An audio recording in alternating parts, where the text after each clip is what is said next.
Okay, so this is how this works.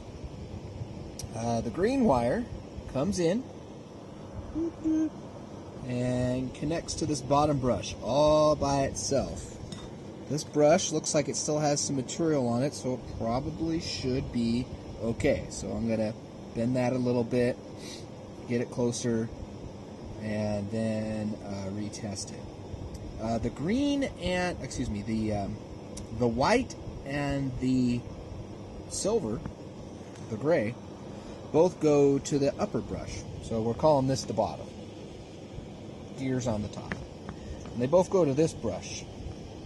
So yeah, green's always here. White and gray are always on the top. Gray comes in right here, goes through this contact, connects to the brush. White comes around, connects to this contact, goes down to here, and up to the brush. So I'm going to clean these two contacts with a piece of sandpaper in between, just like you do points back in the old days. And clean these two brushes. I'm going to bend this forward a little bit because I didn't think that was touching this guy.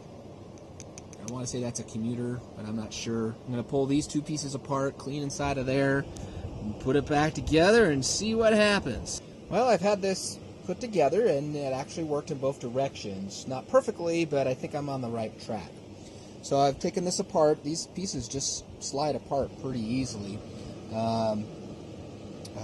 This is pretty rusted, so I've been just scraping the rust on the surface rust off so it fits in here better. Notice there's a little notch right there. That notch goes in the bottom of this, so this stays in a fixed position. This part on the top is where this just points straight up, and there's a part over in here on the other side that pushes right against that. So that's what that key is for. So it has to be perfectly lined, pushed in there. Everything's got to be lined up. I'm just going to clean the white contact. The gray one was working perfectly. The white one I'm going to clean again, put it back together again after I've done some more scraping and stuff and just cleaned off the inside a little tiny bit. I just finally sanded that with sandpaper. You don't want to get crazy nuts with it. And I'll put it back together again, see where it's at. See if I can show this to you. Just slowly going up and down inside of here. And look how much material's coming off of that. So I'm just doing a tiny bit. This is like 2,000 grit sandpaper. Tiny bit, just like that. That's all I'm doing. A little bit at a time. Okay, so here it is working. So make sure you hold this down as you're testing it, or put a zip tie around it. Maybe that's what I should do, put a zip tie around it, because I did that on the other side. Because what I noticed when I was doing the other side is it will jump. So it'll jump and get out of there, and you'll hear it start rubbing. So when you put it all together, before you even test it, you want to make sure all the parts are moving freely. If they're not moving freely, it means something's not lined up right. Also, when you screw it, put it back together, if you spin it and it's not moving freely, something's jammed up somewhere. I was having some problems with this piece here, and every time I put too much pressure on it, it's jammed up. So I had to mess around and put a piece of tape underneath it on the other one to raise it up a teeny tiny bit. But I just tested this motor in both directions, and it is working. So, I mean, I'm not going to risk showing it to you. I'll put it together and show it to you that it's working. But really what you got to do is make sure these little contacts are touching, just not too hard, because you don't want the brushes to wear out. So I bent this one up a little bit because it was jammed up because I was goofing with it a couple days ago before I really figured out what's going on in here. Before you even mess with this, before you even try to mess with this, if you look in here and if you don't see good brushes, don't even bother, because if you don't have brushes, there's no point of even doing this. I had my other one rebuilt because I took it apart, there was no brushes. This one seems to have good brushes, so maybe there's something I can do to fix this thing. Okay, here I am with the motor put back together.